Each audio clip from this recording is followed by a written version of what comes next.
Hello everyone. तो अभी हम देखेंगे ईएनटी का एक बहुत ही बेसिक टॉपिक जो ईयर स्टार्ट करने से पहले हमें आना ही चाहिए, बेसिक्स ऑफ ईयर। देखने में बहुत छोटा टॉपिक लगता है लेकिन this is the most important part of year, क्योंकि यही आपको बेसिक्स बनाता है।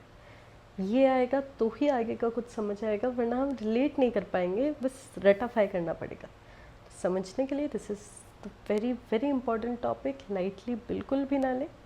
Let's start basics of year. तो बेसिक्स ऑफ ईयर में हम पढ़ने क्या वाले हैं, सबसे पहले ये देखते हैं।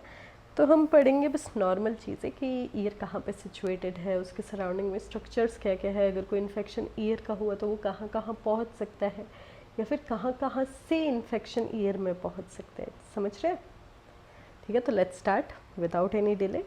पार्ट्स ऑफ ईयर, सबको पता है पार्ट्स ऑफ ईयर क्या क्या होते हैं। External ear, middle ear and inner ear.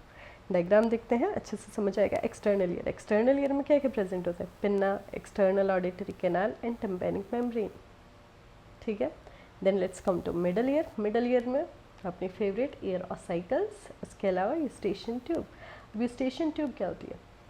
Eustachian tube is the connection between middle ear and pharynx.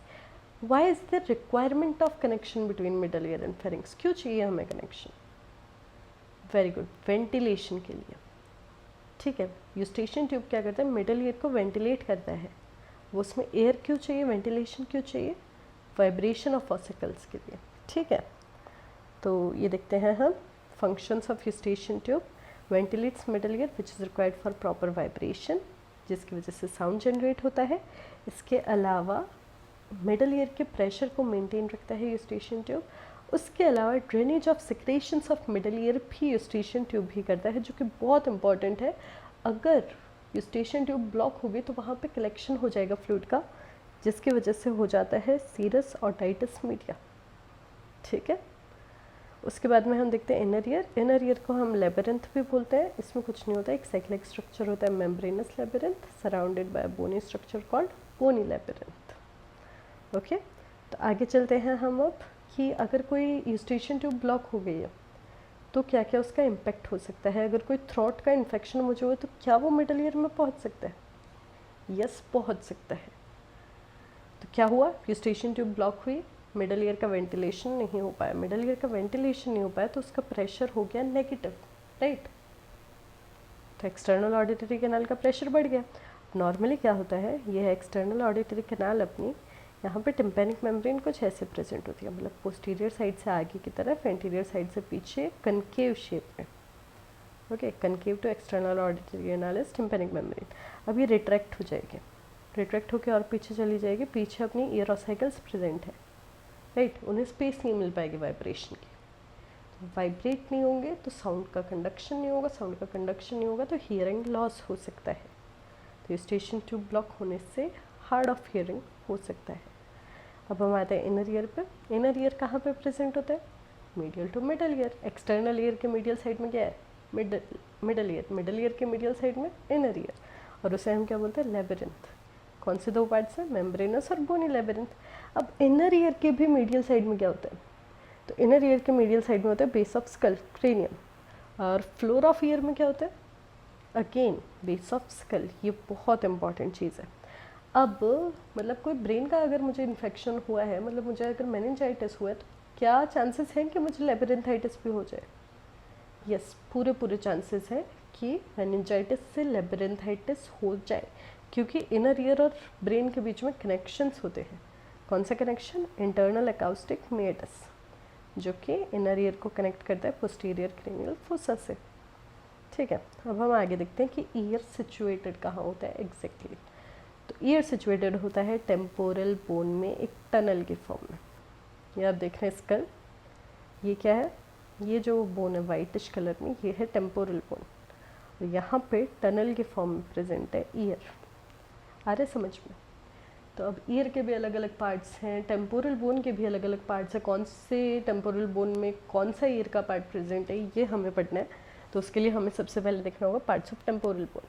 तो पार्ट्स ऑफ टेम्पोरल बोन कौन कौन से होते हैं? पेट्रस part, squamous part, tympanic bone, styloid process and mastoid.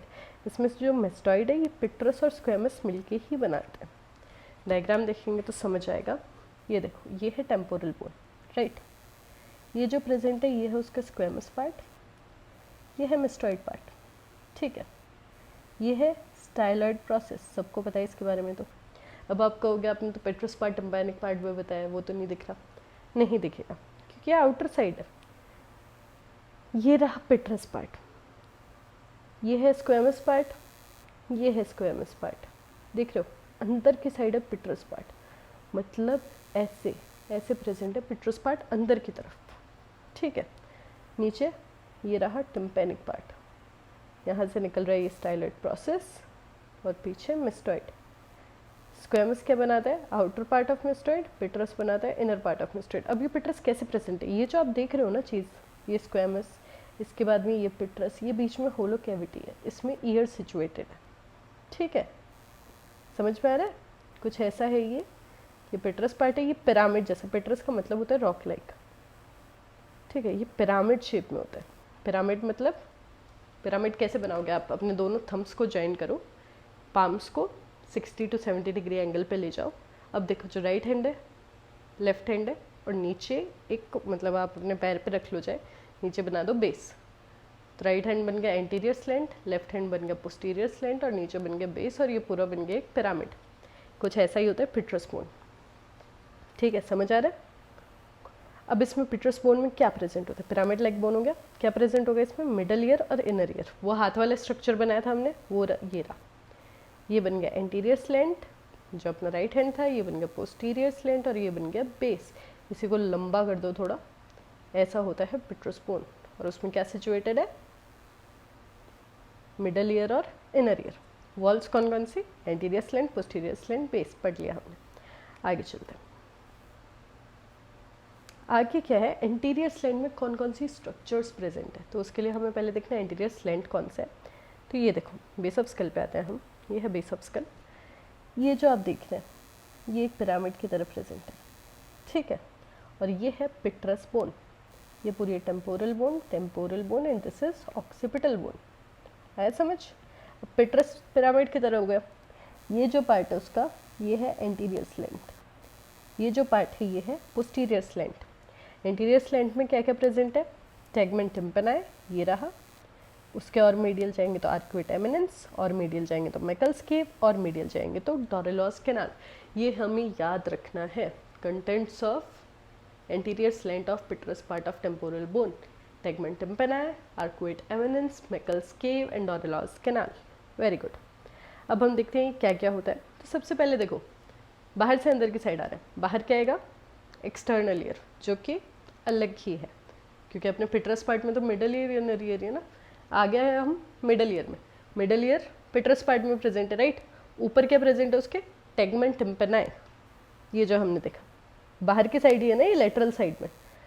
तो ये इसने बना दिया roof of middle ear, tegmen tympani. उसके बाद में अब थोड़ा और अंदर आए, ये टेगमेंट टिम्पैनाई आ गया, मिडल ईयर की रूफ बन गई।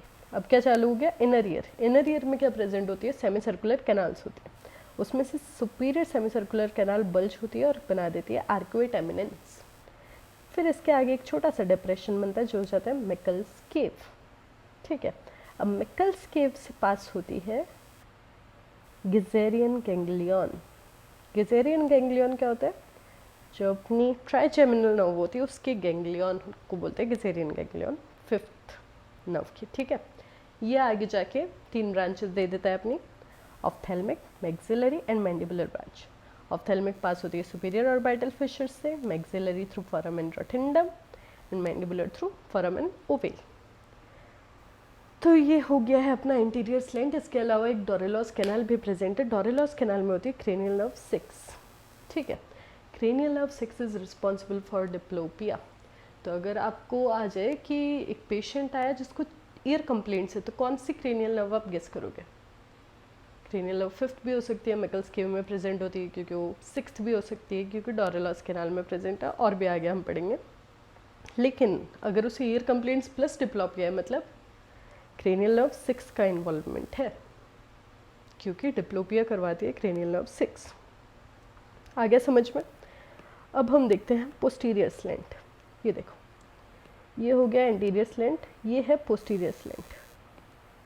पोस्टीरियर स्लैंड में ये दो स्ट्रक्चर्स प्रेजेंट है, कौन कौन से? इंटरनल अकाउस्टिक मेटस और जुगुलर फोरामेन। ठीक है, तो हम देखते हैं ये क्या सीन है। इंटरनल अकाउस्टिक मेटस क्या होता है? इनर ईयर को पोस्टीरियर क्रेनियल फोसा से कनेक्ट करता है, पढ़ा था हमने। अब यहाँ से कौन सी क्रेनियल नर्व पास होती है? हर जगह से वही इंपॉर्टेंट है कि कौन सी क्रेनियल नर्व पास हो रही है। यहाँ से हो रही है 7th एंड 8th। ठीक है, उसके नीचे हमने क्या देखा था? Jugular foramen. जुगुलर फोरामेन पिट्रस और ऑक्सीपिटल बोन के जंक्शन पे प्रेजेंट होता है और यहाँ से पास होती है क्रेनियल नर्व 9, 10, 11। तो बहुत सिंपल है। एंटीरियर स्लैंट में क्या क्या मिला? Tegmen tympani, arcuata eminence, Meckel's cave, Dorello's canal. Meckel's cave से कौन सी cranial nerve? Cranial nerve 5। Dorello's canal से कौन सी cranial nerve? Cranial nerve 6। Internal acoustic meatus से 7 एंड 8। जुगुलर फोरामेन से 9, 10, 11। Very good. इसके बाद में हम यही एक बार वापस रिवाइज किए। पिट्रस अपेक्स किसे बोलते हैं? डोरेलॉस कैनाल को ही बोलते हैं। क्यों? ये देखो, ये रहा पिट्रस पार्ट, यहाँ पे ये खत्म हो रहा है, कुछ ऐसा पिरामिड बन रही है। ये क्या हो गया इसका? एपेक्स। और एपेक्स में क्या प्रेजेंट है? डोरेलॉस कैनाल। ठीक है, तो पिट्रस अपेक्स किसे बोला? डोरेलॉस कैनाल को। क्या प्रेजेंट है वहाँ पे? कौन कौन सी नर्व है डोरेलॉस में? 6th। Very good. Internal acoustic meatus में 7 एंड 8। जुगुलर में 9, 10, 11। पोस्टीरियर बाउंड्री ऑफ मिस्टर्ड कौन बनाता है? Sigmoid sinus. आगे चलते हैं। एंटीरियर स्लेंट हो गया, पोस्टीरियर स्लेंट हो गया, फ्लोर कौन बना रहा है? तो फ्लोर बेस ऑफ स्कल बनाता है, पढ़ा हमने। बेस ऑफ स्कल में क्या क्या? स्टाइलोमेस्टॉइड फोरामेन एंड जुगुलर बल्ब। ठीक है, ये रहा ईयर, फ्लोर बना दिया स्टाइलोमेस्टॉइड फोरामेन और जुगुलर बल्ब ने। एंटीरियरली क्या प्रेजेंट होता है? तो इंटरनल कैरोटिड आर्टरी, आपको याद रखना है, ये रहा। एंटीरियरली ये पास होती है इस तरह से। ठीक है, इसके बाद में हमने पढ़ लिया मिडल ईयर, इनर ईयर। अब बचा है एक्सटर्नल ईयर। तो external ear is very very easy. कहाँ पे प्रेजेंट है? टेम्पोरल बोन में पूरा है ना। पिट्रस पार्ट में मिडल और ईयर, और बाहर की साइड एक्सटर्नल ईयर। अब एक्सटर्नल ईयर कहाँ कहाँ से सराउंडेड होगा? ये देखो, ये रहा एक्सटर्नल ईयर। ऊपर क्या प्रेजेंट है? Squamous part of temporal bone. Posteriorly क्या प्रेजेंट है? मिस्टॉइड पार्ट। इंफीरियरली और एंटीरियरली क्या प्रेजेंट है? ये है टिम्पैनिक पार्ट। ठीक है, तो वेरी इजी। एक्सटर्नल पार्ट के वॉल्स हो गए 3, superior, posterior, anterior and inferior. Superior बनाया स्क्वेमस ने, पोस्टीरियर मिस्टॉइड, एंटीरियर इंफीरियर टिम्पैनिक ने। तो this was all about basics of year. Can meningitis lead to labyrinthitis? Yes, through internal acoustic meatus. Which nerves passes through internal acoustic meatus? Cranial nerve 7 and cranial nerve 8. अभी question आता है कि cranial nerve 7 तो facial nerve होती है ना, वो year से क्यों पास हो रही है? तो फेशियल नर्व का रूट कुछ ऐसा ही होता है कि वो इंटरनल अकाउस्टिक मेटस से जाती है, फिर ईयर से पास होती है, मिडल ईयर में अपनी ब्रांच छोड़ती है जिसे हम बोलते हैं कॉर्डा टिम्पेनाई, और फिर स्टाइलोमेस्टॉइड फोरामेन के थ्रू बाहर आती है। ठीक है, now tell me parts of middle ear. Very good. Eustachian tube and ear ossicles. Which is the largest ear ossicle? Malleus. Which is the smallest ear ossicle? Stapes. Even stapes is the smallest bone of human body. Now tell me structures in posterior slant of petrous part of temporal bone. Very good. Internal acoustic meatus and jugular foramen. Now tell me the nerve which causes diplopia. Cranial nerve 6. Very good. So this was all. Keep revising, keep studying. Thank you so much.